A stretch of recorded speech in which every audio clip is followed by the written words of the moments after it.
Ya está. Muy bien, listo. Entonces vamos a comenzar con la primera unidad. Bueno, en primer lugar vamos a hacer una introducción a la mecánica de fluidos.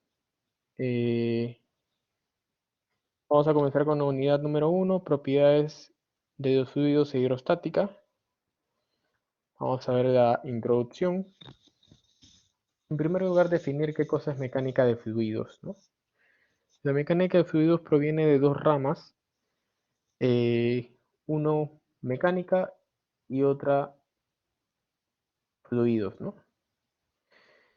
La mecánica es básicamente una rama de la física que estudia el movimiento o en todo caso el reposo de los cuerpos, ¿no? Eh, Tenemos la estática, que básicamente aplica los principios de las leyes de Newton. Un cuerpo se mantiene estático cuando la sumatoria de fuerzas es igual a cero, es decir, no se mueve, o cuando la sumatoria de momentos es igual a cero, es decir, cuando no gira, ¿no? Y la dinámica, que tiene que ver con la segunda ley de Newton, en donde la sumatoria de fuerzas es una masa por una aceleración, ¿no? Entonces, esto es lo que entendemos nosotros por mecánica, ¿no? Y fluidos es básicamente una sustancia que se va a deformar al mínimo esfuerzo cortante. Eh,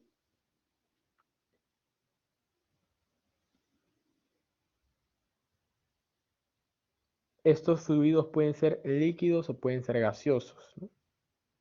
Ejemplos de fluidos líquidos tenemos el agua y el aceite.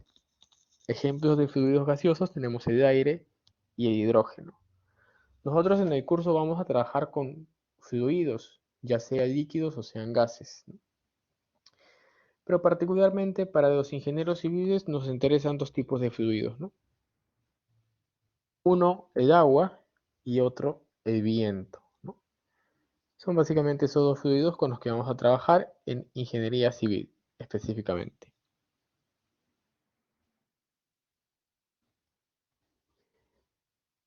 Es importante también tener en cuenta que la mecánica de fluidos va a abarcar dos ramas de estudio, ¿no? Una que es la estática de los fluidos y la segunda que es la dinámica de los fluidos, ¿no? La estática de los fluidos que vamos a ver en la primera parte del curso y la dinámica que vamos a ver en la segunda parte del curso. Ejemplos de un fluido que se encuentre en reposo, ¿no? Porque eso es estática de fluidos, ¿no? Estudia los fluidos que se encuentren en reposo, ¿no? Tenemos, por ejemplo, un embalse. Un embalse es una estructura que me va a permitir poder contener agua, ¿no? Almacenar agua, ¿no? Entonces, evidentemente, esta agua que está almacenada es un flujo que está en reposo, ¿no? Entonces, las leyes de interacción de esta superficie de agua con el medio que lo contiene, todo eso se estudia en estática de fluidos. Y la dinámica de fluidos, ¿no? Que estudia a estos flujos que se encuentran en movimiento, ¿no?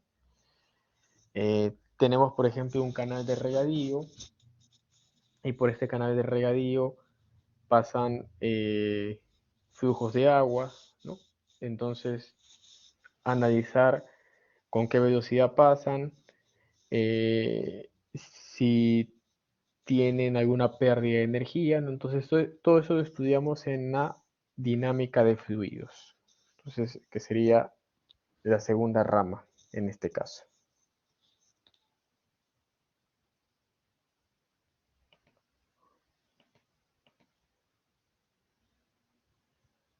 ¿Por qué es importante la mecánica de fluidos en ingeniería civil? A ver, ¿qué pueden observar en estas imágenes? ¿Qué me podrían comentar?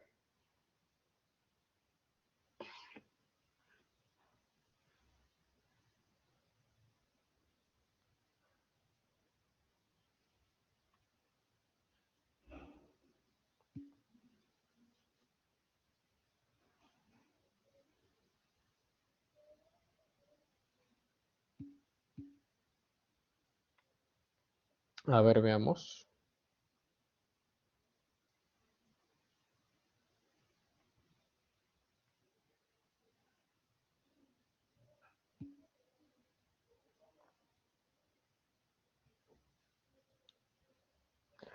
A ver, por ahí veo inundación, lo que pasó en San Juan de Lurigancho hace unos años, el caudal del río colapsó.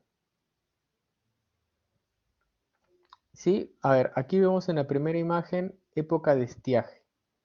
¿Qué cosa es estiaje? Estiaje es cuando el nivel del agua en un río eh, es bien bajo, ¿no? Generalmente época de estiaje de repente en el río Rímac, que es algo muy común que nosotros podemos observar, o en todo caso para aquellos que están en otro lado del país, algunos fuentes de agua, ¿no? Pero hablemos del río Rímac, por ejemplo, ¿no? Eh, Generalmente en invierno el caudal del río es bien bajo, esa sería una época de estiaje, una época de venidas cuando el nivel aumenta significativamente, ¿no? Entonces, estamos viendo que tenemos el río en época de estiaje, se construye un puente en esa época de estiaje, pero lo que no se definió, no se predijo, es que el río aumenta, ¿no? Y aumenta justamente en épocas de grandes precipitaciones. Entonces, eso evidentemente puede generar un riesgo de inundación, ¿no? Como justamente fue el caso de lo ocurrido en el puente Sánchez Cerro en Piura, ¿no? ¿Qué cosa es lo que pasó aquí? Principalmente, eh, no se hizo un adecuado diseño, no se estimó o no se evaluó en este caso el comportamiento de un determinado río y eso trajo consigo que justamente la estructura falle, ¿no? Principalmente. Ahora vemos este otro caso. ¿Qué pueden observar en las imágenes? ¿Qué pasó?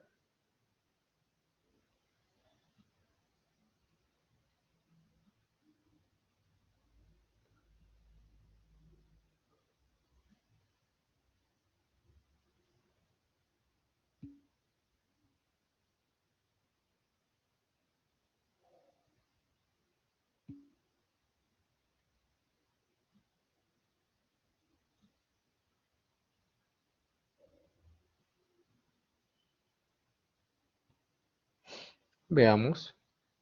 Se desplomó. Efectivamente, ese es el río ese es el puente que se desplomó. Pero ¿qué pasó? Pues cuéntenme.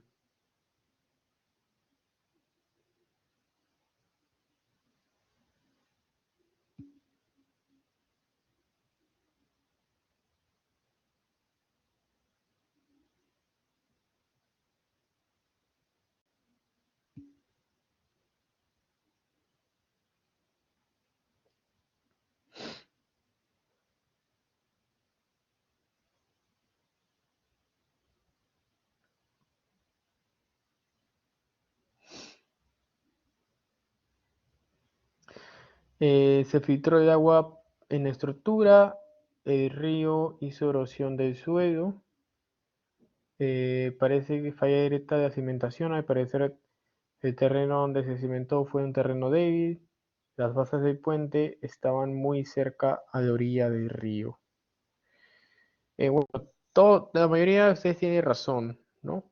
Eh, Básicamente lo que pasó aquí es que eh,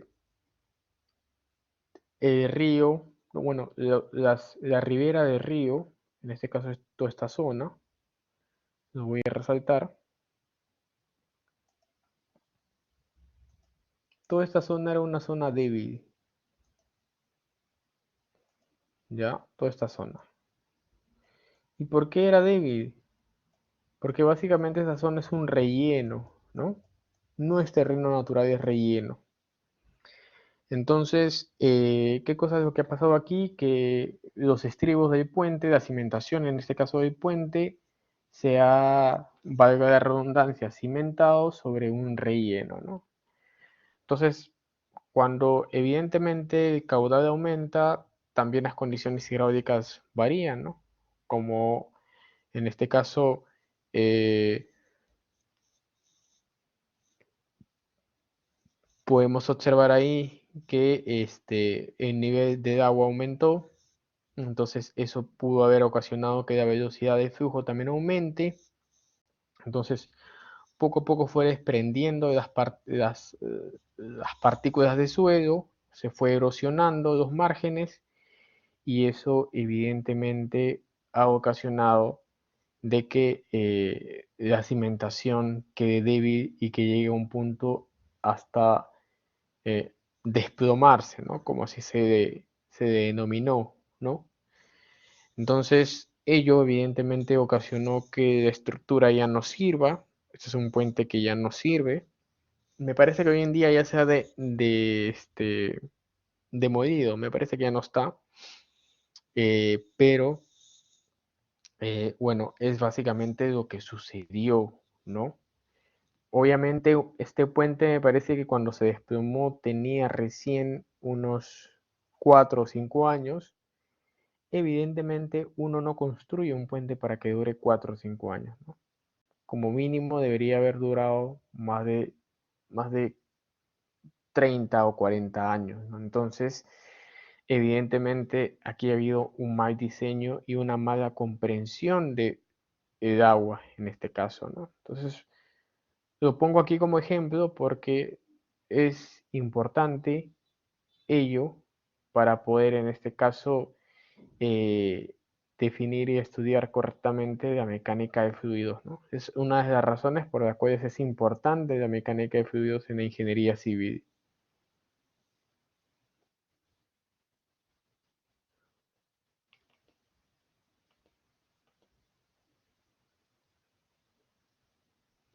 Aquí vemos algunas aplicaciones de la mecánica de fluidos, principalmente flujos, ¿no?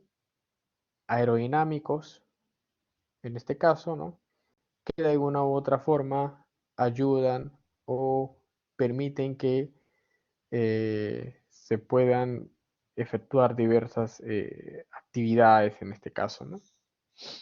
Entonces, el estudio de la mecánica de fluidos es fundamental para poder diseñar una adecuada estructura. Muy bien, ¿qué más? ¿Qué me pueden comentar?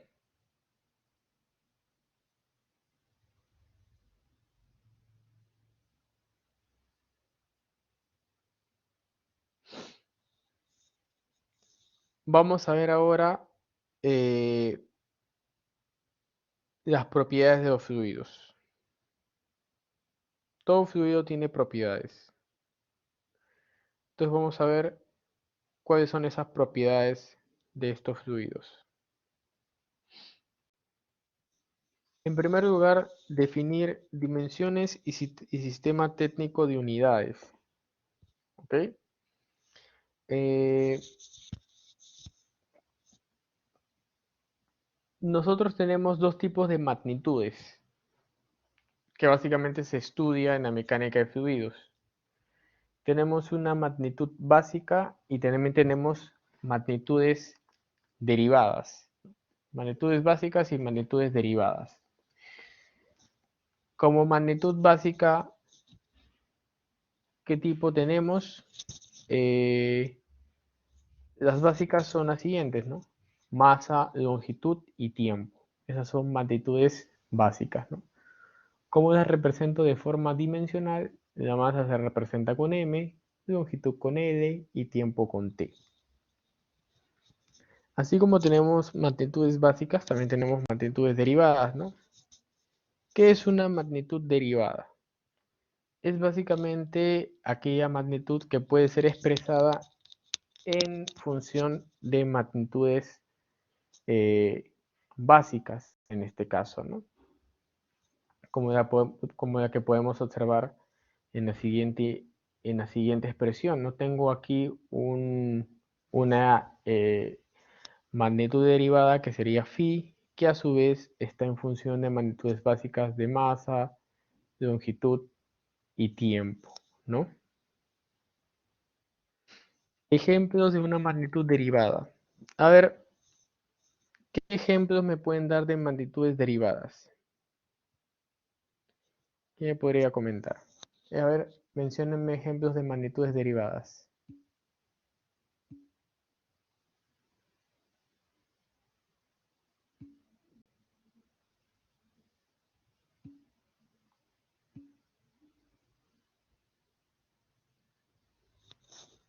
A ver, veamos. Tenemos la velocidad, muy bien. Tenemos la presión, densidad, fuerza, volumen. Muy bien, muy bien. La tienen bien clara. Todas ellas efectivamente son magnitudes derivadas.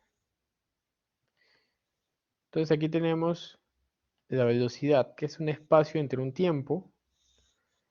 La representación dimensional sería L por T a la menos 1.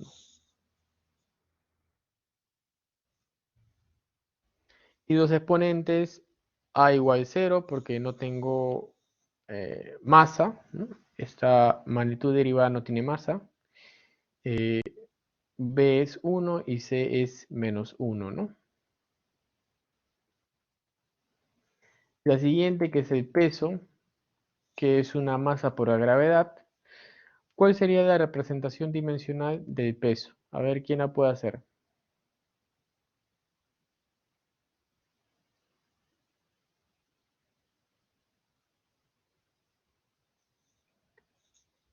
A ver quién me puede comentar cómo es la expresión dimensional del peso.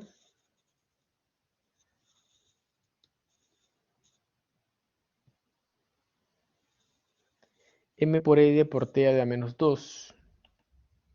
Efectivamente, M por E por T a la menos 2. Muy bien, Emil. Perfecto. Entonces, A es 1, B es 1 y C es menos 2. Entonces aquí tenemos una batería de magnitudes derivadas, ¿no? Tenemos una fuerza, volumen, densidad, viscosidad dinámica, viscosidad cinemática, tenemos caudales, tenemos flujos másicos, tenemos trabajo, potencia, presión, etcétera, etcétera, etcétera. Esas son las principales, pero tenemos muchas otras más. Todas ellas son magnitudes derivadas. ¿Qué me dice el principio de homogeneidad? Me dice lo siguiente. Me dice que cualquier ecuación deducida analíticamente y que represente un fenómeno físico debe satisfacer todo el sistema de unidades. Es decir, imaginémonos que estamos analizando el peso de un objeto. Entonces yo tengo un peso A y a ese peso A le sumo un peso B. Si a un peso A le estoy sumando un peso B, me tendría que dar un peso C, ¿no? Pero en este caso, la magnitud siempre va a seguir siendo la misma, ¿no? Si yo sumo peso con peso, me tiene que dar un peso, ¿no? Yo no podría sumar peso con peso y que me dé volumen en este caso, ¿no? Entonces, a eso se refiere el principio de homogeneidad, que justamente es el sistema de unidades es lo que va a prevalecer en este caso. Entonces, fuerza más fuerza será igual, ¿no? Una suma de fuerzas será igual a una diferencia de fuerzas, por ejemplo. Eh, una suma de aceleraciones será igual a una diferencia de aceleraciones y así sucesivamente, ¿no? Tenemos este primer ejercicio aplicativo. Me piden saber si es que esta ecuación es dimensionalmente homogénea o no, ¿no? ¿Cómo voy a hacer eso? Yo por aquí tengo que A es igual a 2 por D sobre T al cuadrado menos 2 por T por V sobre T, ¿no? Donde A es aceleración, D es distancia, V es velocidad y T es tiempo. Entonces, Si a mí me están diciendo en mi problema que en este término yo tengo una aceleración, se supone que todo este término me tendría que dar una magnitud de aceleración también, ¿no? Entonces, con ello compruebo de que mi ecuación es dimensionalmente homogénea, ¿no? Entonces, ¿qué es lo que tengo que hacer para poder hallar esta igualdad? Bueno, en primer lugar expreso la aceleración en términos dimensionales y toda esta segunda expresión también en términos dimensionales, y al final ambos términos dimensionales tienen que ser los mismos, ¿no? Entonces,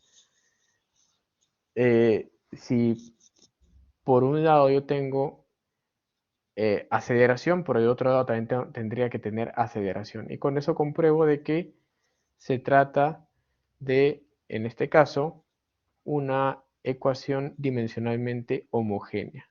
A ver, por favor, resuelvan e indíquenme si esta expresión es o no es dimensionalmente homogénea. Les doy a ver unos minutos.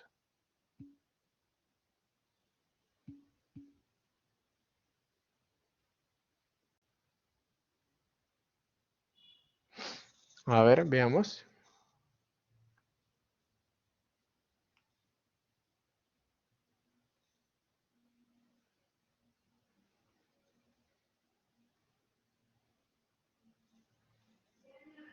Sí es, ¿no? Sí es una ecuación dimensionalmente homogénea. Ya, muy bien, muy bien. En ambos lados saldrá e por t a la menos 2, ¿no? Por aquí será e por t a la menos 2, por aquí será e por t a la menos 2. Entonces eso me indica de que se trata de una ecuación dimensionalmente homogénea. Muy bien. A ver, tenemos este segundo ejercicio, que es un poquito más complejo, ¿no? Me dicen lo siguiente.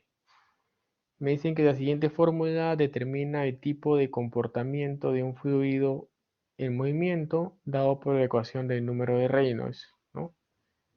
Se trata de un número, del número R, que es un número adimensional. Se pide calcular las dimensiones de K, como pueden observar ahí, e identificar qué propiedad física es, ¿no? Entonces, ¿cómo voy a hallar, en este caso, las dimensiones de K? Sencillo, ¿no? Todas las expresiones que están ahí las voy a representar de forma eh, dimensional, y al final lo que voy a hacer es despejar el valor de K de esta ecuación, y ello te va a permitir poder estimar justamente tanto las dimensiones como también la propiedad a la cual le correspondería esa dimensión en este caso.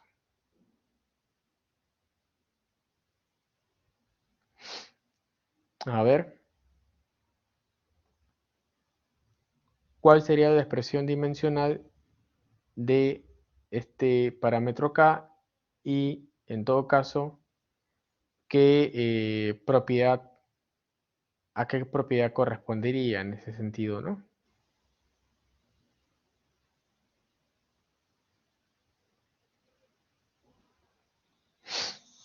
A ver, veamos.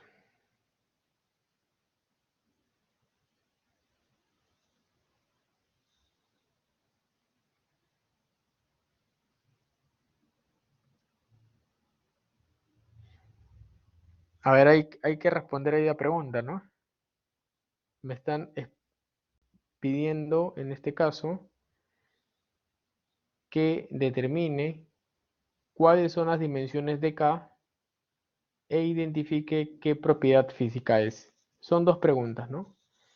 Entonces, ¿cómo hallo la expresión dimensional de K? Evidentemente, reemplazando todos estos parámetros por su expresión dimensional, despejo y obtengo el valor de K en este caso, ¿no? Eso es lo que hay que hacer. A ver, tómense unos minutos para poder desarrollarlo.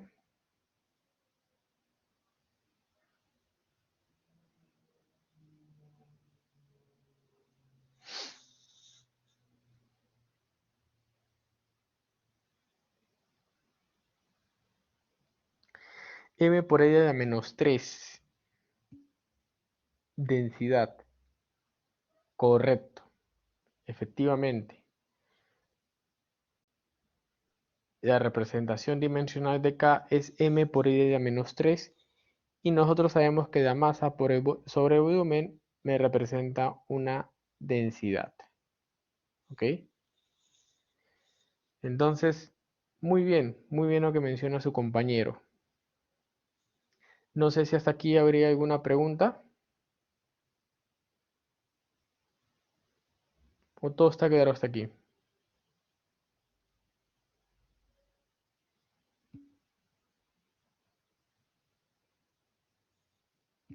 Bien.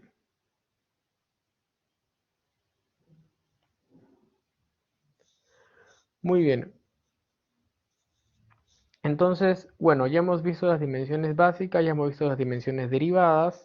Ahora, eh, hay que definir también los sistemas de unidades. Eso es importante porque en este caso nosotros, como parte del curso, vamos a trabajar básicamente con dos sistemas de unidades, ¿no? Con el sistema internacional, que es muy conocido por ustedes, y el sistema británico, ¿no? Entonces, seguramente en algunos,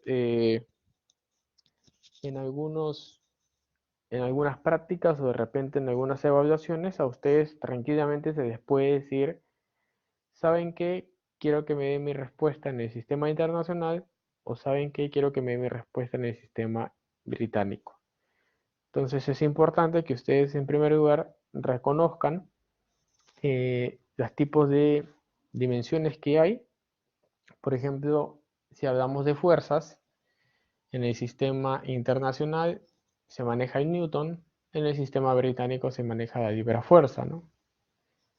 Si hablamos en términos de masa, en el sistema internacional se utiliza eh, kilogramos y en el sistema británico es lug o libra masa.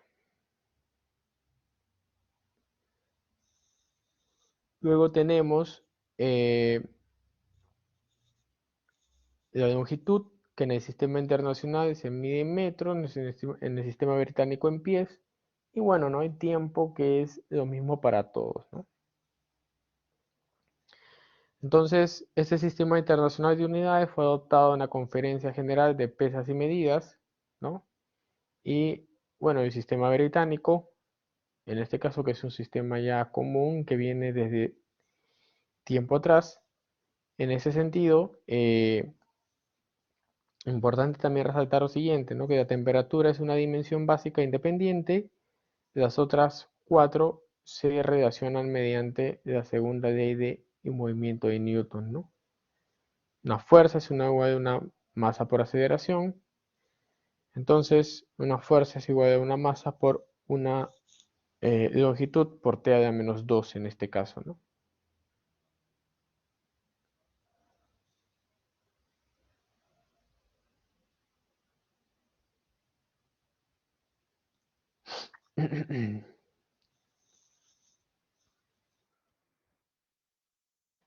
Aquí ustedes en este cuadro van a poder observar eh, las diferentes conversiones que vamos a utilizar en el curso.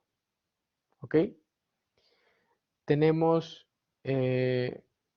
unidades de fuerzas, unidades de masa, unidades de longitud. Eh, entonces, en función a ello, ustedes van a poder convertir unidades, ¿no? Pasar de un sistema a otro, es decir, pasar de un sistema internacional a pasar de un sistema inglés o viceversa, ¿no? Pasar de un sistema inglés a un sistema internacional, ¿no? Entonces, todas estas expresiones nos van a permitir poder eh, hacer las conversiones respectivas y en función a ello resolver los problemas, ¿no? Entonces, sería bueno que esto de aquí lo impriman, lo tengan a la mano, porque en una práctica es lo que básicamente se va a utilizar para poder convertir unidades. Muy bien. Preguntas hasta aquí.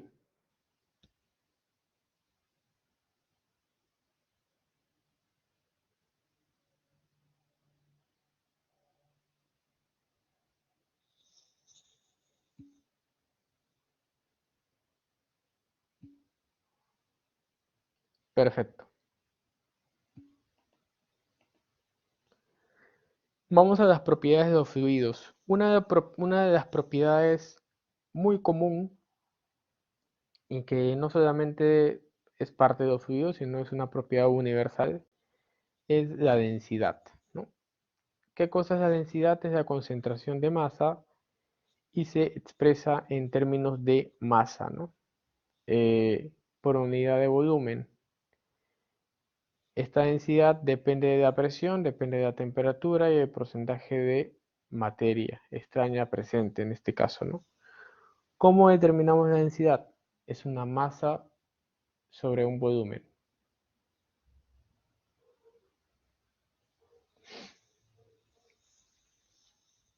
Entonces, como yo le represento esto de forma dimensional, como m por e a la menos 3, tenemos aquí las unidades tanto en el sistema internacional como en el sistema británico, ¿no?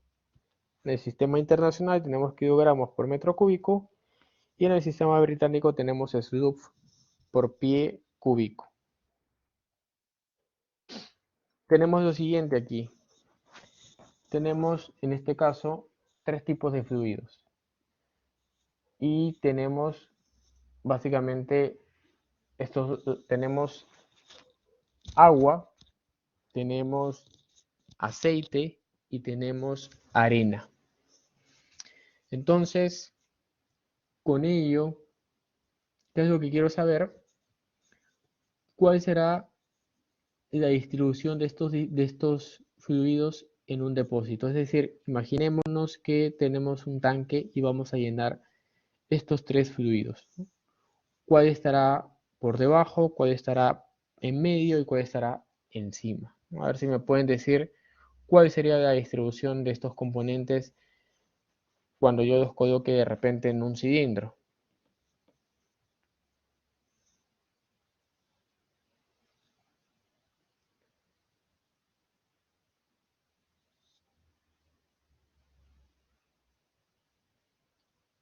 A ver,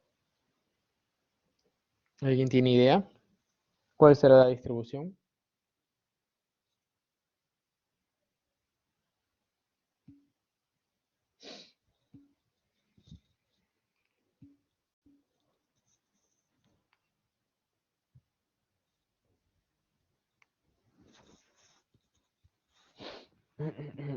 A ver, veamos.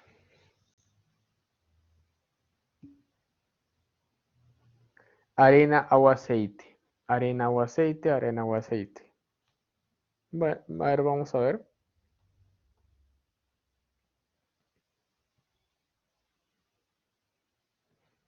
Efectivamente, arena, agua, aceite.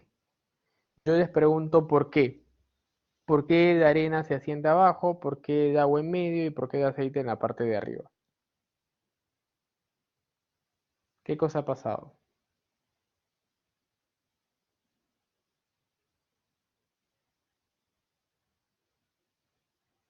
¿Mm? ¿Qué me podrían decir?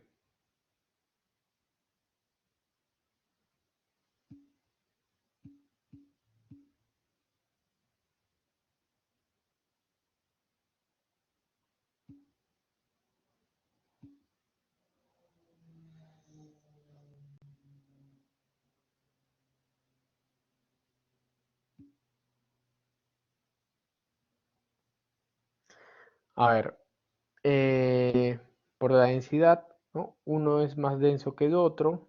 El aceite es más viscoso. ¿Viscoso o denso? Estamos hablando de densidades, ¿no? Entonces, a mayor densidad, mayor profundidad, correcto. La distribución es por su densidad, efectivamente, porque la arena tiene una mayor densidad, seguido sigue el agua y finalmente el aceite. Correcto. Tiene que ver con la densidad, ¿no? ¿Qué cosa era la densidad?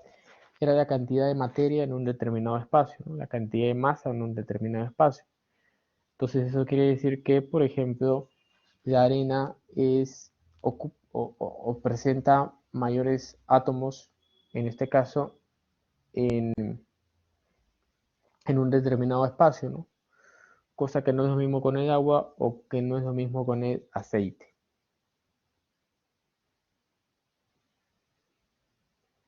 Aquí tenemos justamente algunos datos de valores de densidades, ¿no? Tenemos la densidad del agua, que es 1000 kilogramos por metro cúbico. Tenemos la densidad de agua de mar, que es 1025 kilogramos por metro cúbico, es aún mayor. Tenemos la densidad de aceite, que es 920 kilogramos por metro cúbico. La densidad de la gasolina, que es 680 kilogramos por metro cúbico. La densidad del aire, que es 1.204. Y la densidad de la arena, ¿no? Que está saliendo alrededor de 1550 kilogramos por metro cúbico. Entonces es por eso que al ocupar un mayor peso o presentar una mayor masa, estos líquidos se van a tender a depositar en la parte final.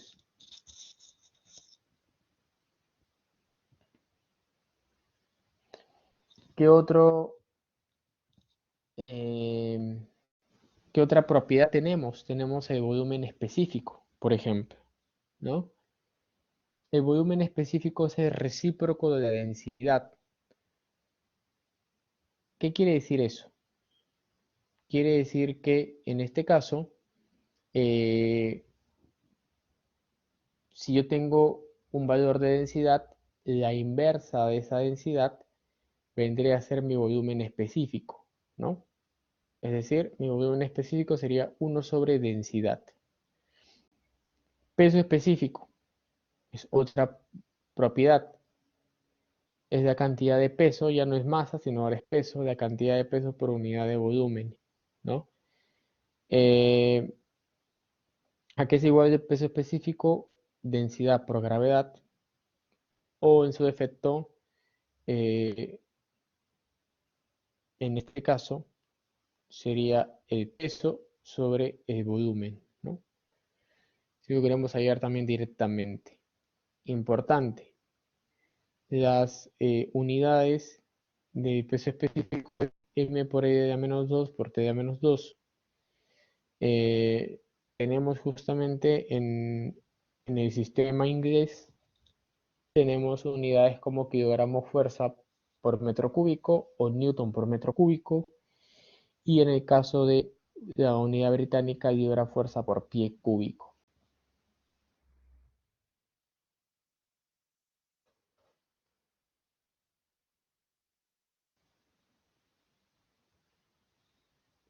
Acá podemos ver y podemos observar la densidad y peso específico que se determinan en el laboratorio para el agua, ¿no? El agua es un caso particular. Eh, en este caso, para 4 grados centígrados, ¿no? El agua a 4 grados centígrados, la densidad es 1000 kilogramos por metro cúbico. eh, entonces, es un valor que es común, ¿no? Es decir, el peso específico del agua a 4 grados centígrados es 1000, ¿no? Eh, ¿Qué más? Tenemos por aquí otro cuadro que nos indica densidad versus viscosidad de algunos fluidos a 20 grados centígrados y una atmósfera, ¿no? Entonces podemos observar, como ustedes se pueden dar cuenta, aire es, en este caso, es un fluido que tiene una densidad de 1.204, tiene una viscosidad de 18.2 por 10 a la menos 6. Sin embargo, si eso lo comparamos de repente con el mercurio tiene una densidad de 3550, es prácticamente 3550 veces la densidad del aire, ¿no? Tenemos el agua de mar, tenemos hielo, ¿no? Aceite, etanol, etcétera, etcétera, etcétera.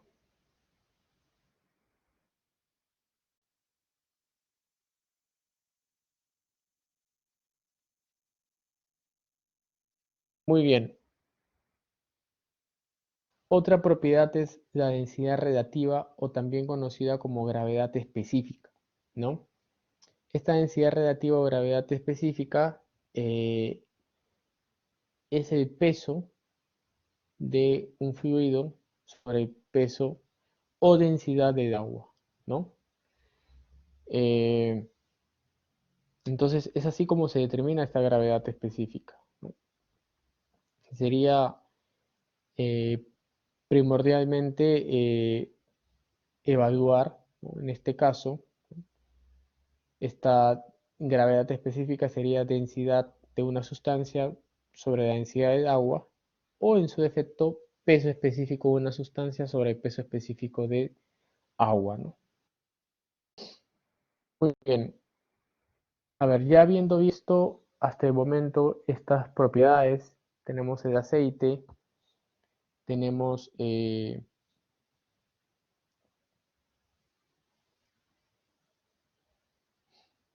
tenemos eh, el aire, ¿no?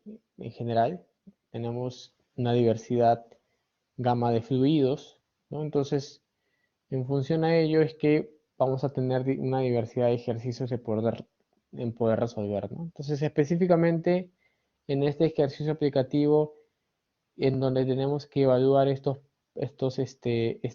propiedades que hemos ido viendo, como densidad, como gravedad específica, como velocidad, perdón, volumen específico, peso específico, ¿no? Etcétera, etcétera, etcétera. Entonces, vamos, o ya estamos en la capacidad de poder resolver un ejercicio de estos tipos, ¿no? Entonces, aquí tenemos este ejercicio que me dicen lo siguiente. Me dicen que yo tengo la densidad de una sustancia y esta densidad es 2940 kilogramos por metro cúbico. Eso es la densidad. Me piden evaluar lo siguiente. ¿Cuál será la gravedad específica en el sistema inglés? ¿Cuál será el volumen específico en el sistema inglés? ¿Y cuál será el peso específico en el sistema inglés, ¿no? Entonces, si ustedes se dan cuenta, es netamente un ejercicio eh, de aplicación de unidades, simplemente eso. Entonces, sobre la base de eso, habría que resolverlo, ¿no? Entonces, a ver, justamente, muy bien, tenemos a la presión. ¿Qué cosa es la presión? La presión representa la acción de una fuerza perpendicular a una superficie, ¿no? La presión en un punto es la misma en todas las direcciones, ¿ok? ¿Cómo medimos la presión dimensionalmente? Es m por e a menos 1 por t a menos 2. Las unidades tanto en el sistema inglés como en el sistema británico, ¿no? En el sistema inglés, internacional, perdón, tenemos newton por metro cuadrado o kilogramo fuerza por metro cúbico. En el sistema británico tenemos pascales o en su defecto newton por metro cuadrado, libra fuerza por pulgada cuadrada y los bares en este caso, ¿no? ¿Qué nos dice Blaise Pascal? Eh, Nos dice principalmente que en un punto de un determinado fluido en reposo, la presión es isotrópica, es decir, que la presión es igual en todas las direcciones y es llamada presión hidrostática, ¿no? En un fluido que es confinado entre las fronteras sólidas, la presión actúa perpendicularmente a la frontera, en este caso, ¿no?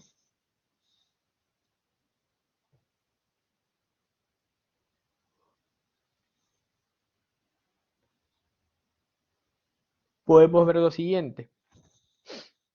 Podemos observar que tenemos aquí una presa. Ya les expliqué qué cosa es una presa. Una presa es una estructura que nos permite poder contener una cierta cantidad de agua, ¿no?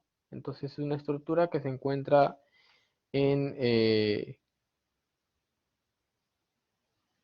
en una condición estática, ¿no? Entonces, evidentemente, sobre esta estructura, sobre esta presa, van a actuar fuerzas de un fluido que está estático y que va a ejercer una presión, ¿no? Esta presión conocida como presión hidrostática.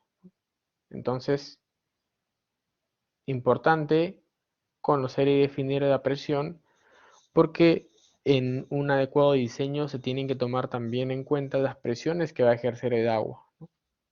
Eso es fundamental.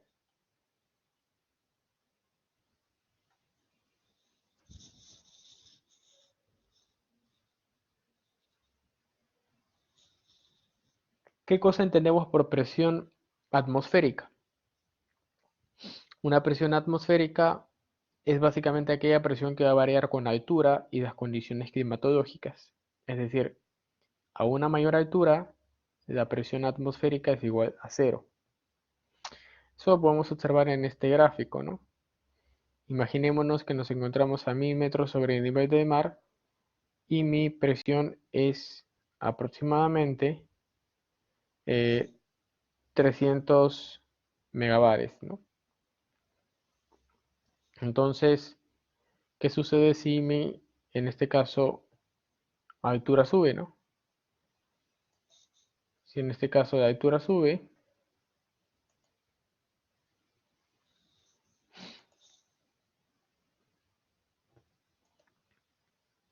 entonces habíamos visto inicialmente de que para una altura de 1000 metros tenía eh,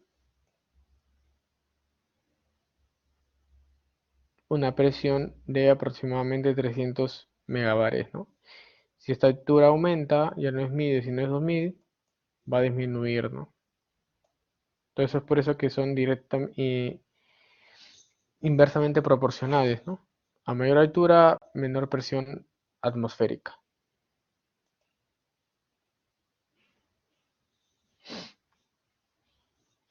Importante tener en cuenta que a nivel del mar la presión atmosférica estándar es de una atmósfera, es decir, 101.3 kilopascales. Es una presión absoluta. En el sistema inglés 14.69 libras fuerza sobre pulgada cuadrada, ¿no? Y es importante tener en cuenta también que cada habitante tiene sobre la cabeza una columna aproximadamente 600 kilómetros de aire que presiona sobre él en la atmósfera, ¿no? Y eso lo vamos a poder observar aquí, ¿no? En este gráfico que ustedes pueden ver. Como se dan cuenta, eh, hay hay una distribución altitudinal, ¿no? ¿Y qué cosa es lo que está pasando aquí? Hay una persona que está a nivel de mar y está recibiendo toda esta columna de presión de aire,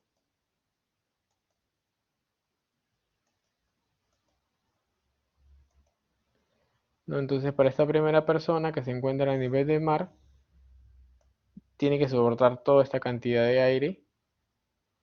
Para una persona que de repente se encuentra en un lugar eh,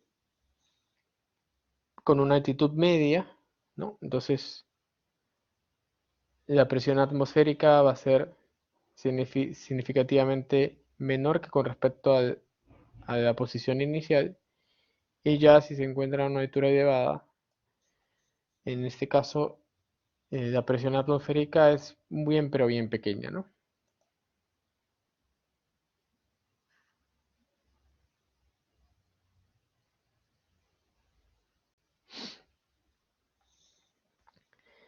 ¿Qué cosa es un barómetro? Un barómetro básicamente es un dispositivo que me va a permitir poder medir una presión atmosférica, ¿no? Lo que veníamos mencionando hace un momento, ¿no? Generalmente son barómetros de mercurio, ¿no? En la parte superior hay tubo que produce un vacío que se encuentra muy cercano al vacío casi perfecto, conteniendo vapor de mercurio a una presión de solamente 0.17 pascales a 20 grados Celsius en este caso, ¿no? Entonces, dispositivo para medir presiones atmosféricas tenemos al barómetro.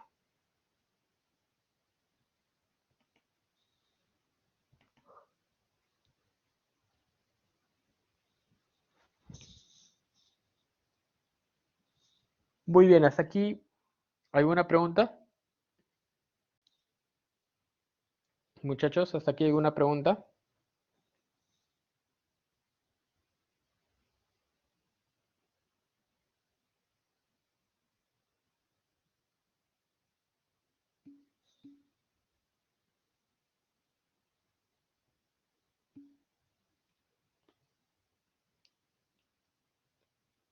Todo quedará perfecto. Muy bien. Ya para cerrar la clase de hoy vamos a ver este último tema de tensión superficial, pero para ello me gustaría que puedan ver un... Guys, the surface tension of water.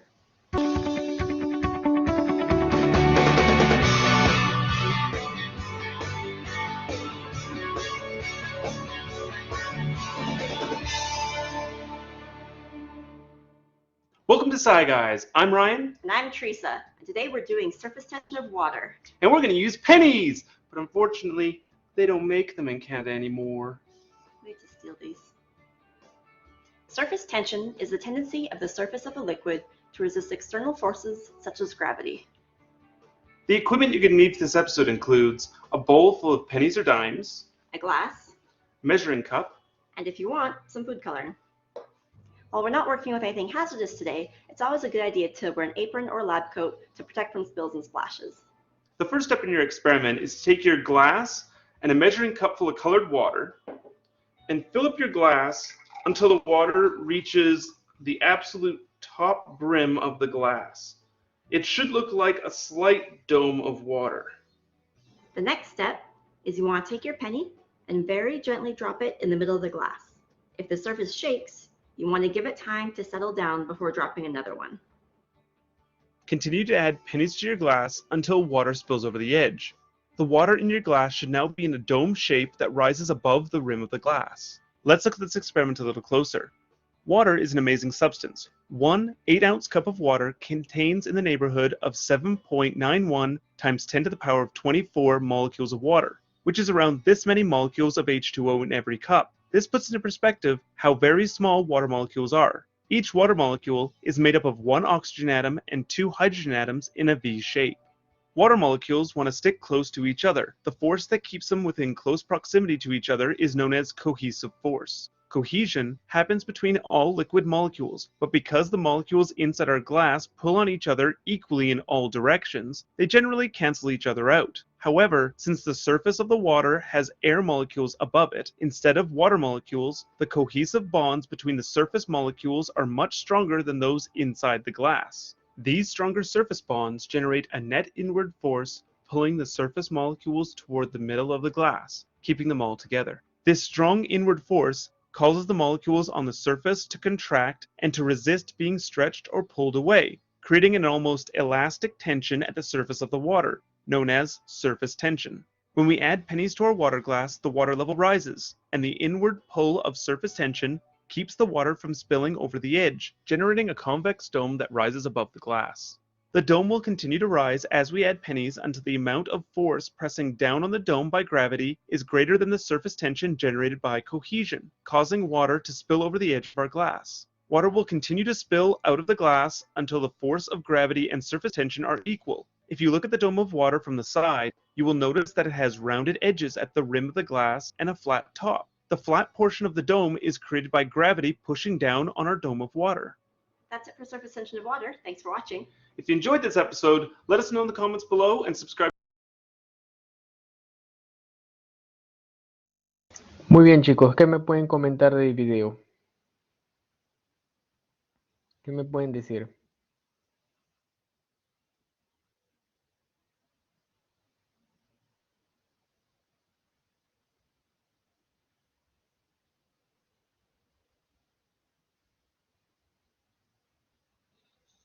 ¿Alguno que me pueda comentar qué entendió por tensión superficial?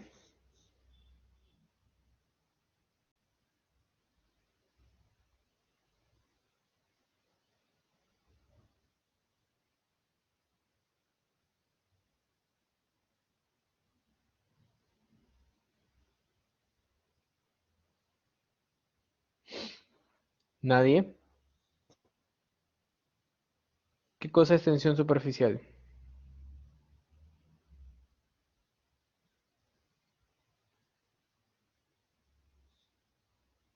¿Entendieron o no entendieron el video?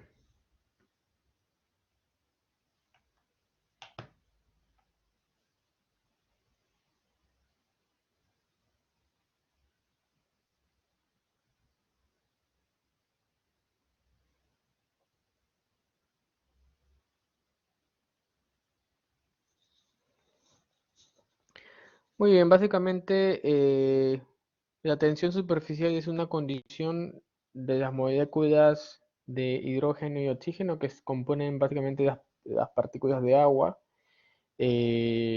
Cuando existe una interfaz agua-aire, estas partículas se vuelven más resistentes justamente en esa zona de interfaz y es por ello que el poder romper, bueno, si bien eh, a nivel microscópico podemos observar cómo es que de repente algunos insectos o algunos equipos, algunos elementos de menor peso pueden caminar o flotar en el agua, ¿no? Y es básicamente debido a este proceso de tensión superficial, ¿no? Cómo estas partículas, a estas moléculas se van agrupando una entre sí para poder de alguna u otra forma generar este efecto, ¿no? Es importante también mencionar que la tensión superficial es la responsable, por ejemplo, de que se generen las gotas de lluvia, por ejemplo.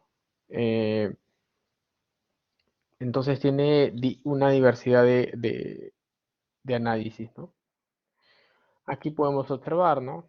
Aquí están las moléculas y justamente en esta interfaz aire-agua, toda esta zona eh, en este caso es más resistente, ¿no? Y genera justamente este efecto de tensión superficial.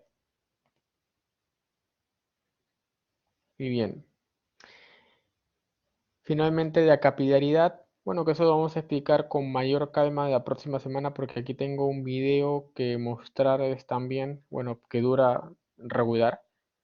Me gustaría que puedan poder ver ese video, pero para poder ahí explicarles con mayor claridad la capilaridad, ¿no? Pero lo que me interesaba básicamente era ver lo de la tensión superficial. Muy bien, no sé si hasta aquí habrá alguna pregunta, alguna duda.